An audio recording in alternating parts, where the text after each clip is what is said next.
Call the Tuesday, September 28th Planning Commission meeting to order.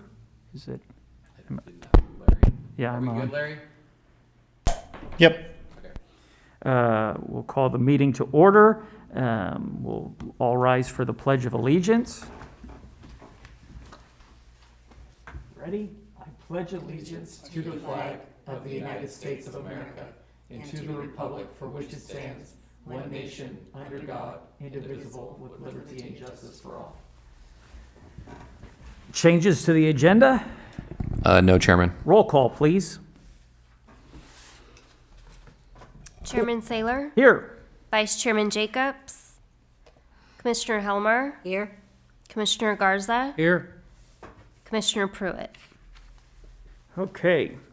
Public comments. Under Government Code 54954.3, members of the audience may address the commission on any item of interest to the public or on any agenda item before or during the commission's consideration of the item. State law prohibits the Planning Commission from acting on non-agenda items. Seeing that we have no one wishing to speak, we'll move right along to the information and consent calendar. There are two items. One, the approval of minutes from the August 24th, 2021 meeting, and the approval of minutes from the September 14th, 2021 meeting. If there's no need for any discussion, the chair will entertain a motion. I motion to approve. Commissioner Helmer made the motion. Does the motion have a second? I'll second it. Commissioner Garza made the second. All in favor signify by saying aye. Aye. Aye. Motion carries 3-0. Public hearings. We have one item, approval of a conditional use permit for 555 East Elm Avenue for the approval of a beer and wine license. All right, thank you, Chairman. Commissioners, tonight staff recommending approval of conditional use permit 2108 by adopting resolution 21P-011 with conditions. On September 1st, 2021, the Community Development Department received a conditional use permit application for the sale of alcohol, beer and wine type 20 ABC license at the grocery store located at 555 East Elm Avenue. Staff accepted the application on September 7th and began processing the application for a conditional use permit. The requirements of a conditional use permit are intended to prevent problems associated with commercial establishments involved in the sale of alcohol for consumption on-site or off-premise, off-sale, and to prevent over-concentration. It has been demonstrated that such establishments can adversely affect nearby commercial and residential uses and can create substantial demands for police services. Therefore, the purpose of the CUP is to establish regulations that govern land uses involving the dispensing of alcoholic beverages. So in terms of the general plan and zoning designation, the property located at 555 East Elm, which we're referring to as the Tropicana grocery store, they are currently an active grocery store, and the sale of alcohol in the general commercial zoning is permitted, subject to a conditional use permit. The location is at 555 East Elm Avenue. In terms of the operations, the sale of alcohol will be within the grocery store, and beer and wine will be the only permitted beverages to be sold on this premises according to the ABC license application. No spirits will be sold at this location, and all sales will be monitored by the Department of Alcoholic Beverage Control and strictly enforced. This location previously had a beer and wine license, and from city's knowledge did not cause an adverse effect to the surrounding areas or cause increased police presence.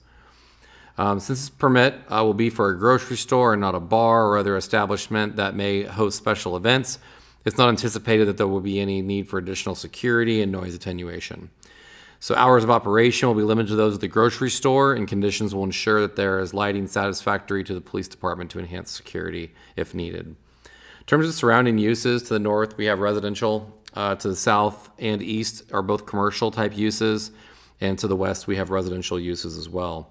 And staff's determined that there's no land use compatibility or transitional concerns with the issuance of this permit. In terms of public notification, public hearing notices were sent to all property owners within 300 feet of the site as required by state and local law. And in terms of environmental clearance, staff has determined this approval is not a project under CEQA, and there's no anticipated impacts from the service, I'm sorry, that was a typo, from the grocery store selling alcoholic beverages. And as we know, going through reasons for recommendations for conditional use permits, there's 3 findings that need to be considered. One is general plan consistency, the other neighborhood compatibility, and the last one is the asset for the neighborhood. So with that, Chairman, that's my presentation. I have included a copy of the application, and the resolution is attached for your consideration. Perfect, thank you so much. This is a public hearing, so we will go ahead and open the public hearing. Did you receive any written comments? I did not receive any written comments. I did receive a call from the owner just to verify the type of license that was being, because it's kind of confusing when it says on sale or off sale. So I was able to explain that to the property owner today. And other than that, we have not received any other comments. Okay, perfect.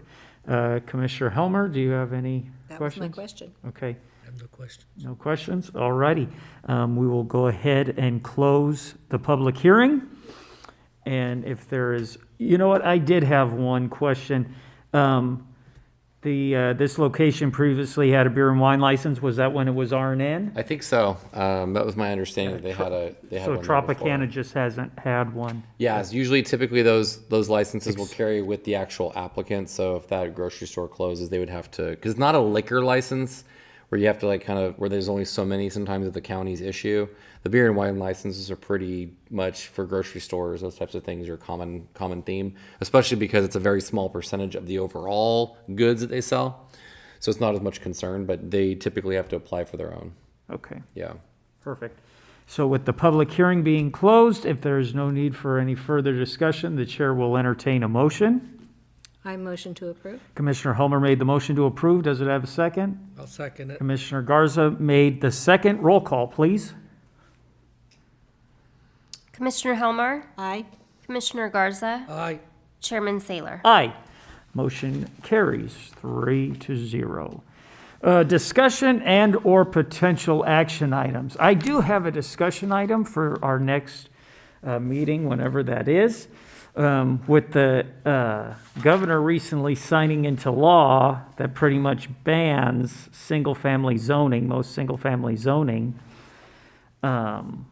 I wanted to see, it didn't ban all of it, but it banned a majority of it, I read.